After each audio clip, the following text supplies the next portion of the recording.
Hello, আসসালামু আলাইকুম। সুপ্রিয় নিবন্ধন পরীক্ষার্থী ভাই ও বোনেরা, আশা করি আপনারা ভালো আছেন। আজ আমরা আলোচনা করব আসলে আপনাদের শূন্য পদ নিয়ে। সামনে যে ষষ্ঠ গণবিজ্ঞপ্তি আসছে, এখানে যে শূন্য পদ কেমন থাকতে পারে সে নিয়ে। আর যারা ভাইবা পরীক্ষা দিচ্ছেন 18তম, তারা চাইলে আমাদের কাছ থেকে ভাইবা সাজেশনটি নিতে পারেন। আমরা গুরুত্বপূর্ণ বিশেষ কিছু সাবজেক্টের ভাইবা সাজেশন তৈরি করেছি। যাদের লাগবে তারা এই হোয়াটসঅ্যাপ নাম্বারে যোগাযোগ করতে পারেন। আর 19তম প্রিলিমিনারি সাজেশনও আমাদের অলরেডি তৈরি হয়ে গেছে। যারা নিতে চাচ্ছেন তারা যোগাযোগ করতে পারেন। এর সাথে আমাদের 19তম রিটেন সাজেশনও অলরেডি কিছু সাবজেক্টের তৈরি হয়েছে। যাদের প্রয়োজন রয়েছে তারা এই হোয়াটসঅ্যাপ নাম্বারে যোগাযোগ করতে পারবেন। চলুন আমরা আমাদের মূল বিষয়ে চলে যাই। এনটিআরসি এর ষষ্ঠ গণবিজ্ঞপ্তি আসছে। নিয়োগ হবে 1,00,000 শিক্ষক। সারা দেশে বেসরকারি শিক্ষা প্রতিষ্ঠানে স্কুল, কলেজ, মাদ্রাসা, কারিগরি শিক্ষা প্রতিষ্ঠান শিক্ষক নিয়োগের ষষ্ঠ গণবিজ্ঞপ্তি আসছে। শিক্ষা প্রতিষ্ঠানগুলোর রেজিস্ট্রেশন কার্যক্রম শেষে তথ্য চেয়ে শূন্য পদের চাহিদা আহ্বান করেছে বেসরকারি শিক্ষক নিবন্ধন ও প্রত্যয়ন কর্তৃপক্ষ এনটিআরসি। এনটিআরসি সূত্র জানায়, এ নিয়ে পরিকল্পনা হয়েছে, এটি এখন প্রক্রিয়াধীন। শিক্ষকদের তথ্য পাওয়ার পর আগামী 3 মাসের মধ্যে ষষ্ঠ গণবিজ্ঞপ্তি জারি হতে পারে। সূত্র আরও বলেছে, ষষ্ঠ গণবিজ্ঞপ্তিতে শূন্যপদের সংখ্যা প্রায় 1,00,000 হতে পারে, কারণ পঞ্চম গণবিজ্ঞপ্তিতে প্রায় 97,000 পদের মধ্যে মাত্র 19,500 পদ পূরণ হয়েছে। আরও 77,500 পদ ফাঁকা রয়েছে।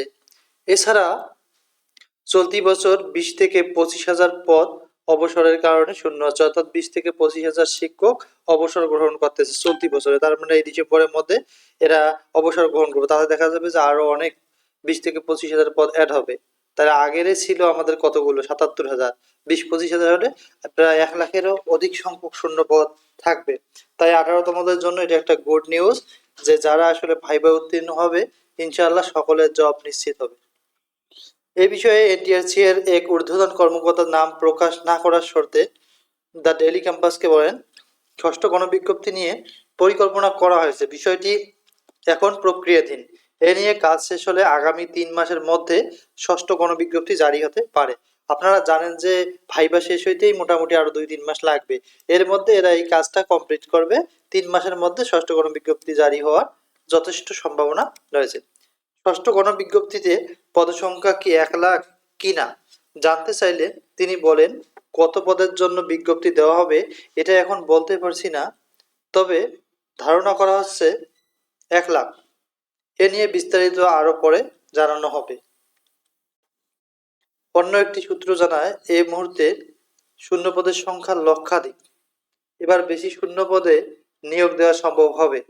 এজন্যই আসলে আপনারা জানেন যে 18তম মধ্যে প্রায় অনেক প্রার্থীকে রিটেনে উত্তীর্ণ করা হয়েছে, কারণ ইতিমধ্যে 18তম শিক্ষক নিবন্ধন, এতে যোগ্য প্রার্থীর সংকট কাটবে। মানে 18তম শিক্ষক নিবন্ধনের রিটেন রেজাল্টে আপনারা জানেন যে অনেক প্রার্থীকে পাশ করানো হয়েছে। এতে যোগ্য প্রার্থীর কিছু সংকট কাটবে, মানে কিছু যোগ্য প্রার্থী যারা রয়েছে তারা নিশ্চিত জব পাবে। এনটিআরসি অনলাইনে শিক্ষকদের শূন্য পদের চাহিদা আহ্বান করে, যা রিকুইজিশন নামে পরিচিত। এবার প্রথমবারের মতো আগামী 3 বছরের অর্থাৎ 31 ডিসেম্বর 2027 পর্যন্ত সম্ভাব্য যে শূন্য পদের চাহিদা বাড়াতে বলা হয়েছে।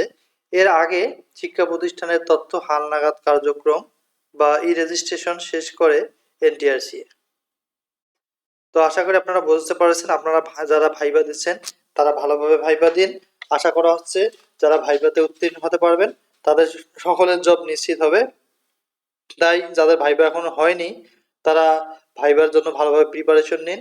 আমরা বারবার বলি আপনারা সাবজেক্ট ওয়াইজ বেশি করে পড়েন, কারণ সাবজেক্ট ওয়াইজ প্রশ্ন করা হবে। যেহেতু এখানে একটা শিক্ষক নিবন্ধন, মানে আপনার শিক্ষা দিতে হবে, আপনার ক্লাস নিতে হবে, সেজন্য আপনার নিজ সাবজেক্টটাকে বেশি গুরুত্ব দেওয়া হবে। তো যারা আমাদের চ্যানেলটি নতুন দেখতেছেন তারা অবশ্যই সাবস্ক্রাইব করবেন। যারা অলরেডি সাবস্ক্রাইব করেছেন তাদেরকে অসংখ্য ধন্যবাদ। Thank you for watching.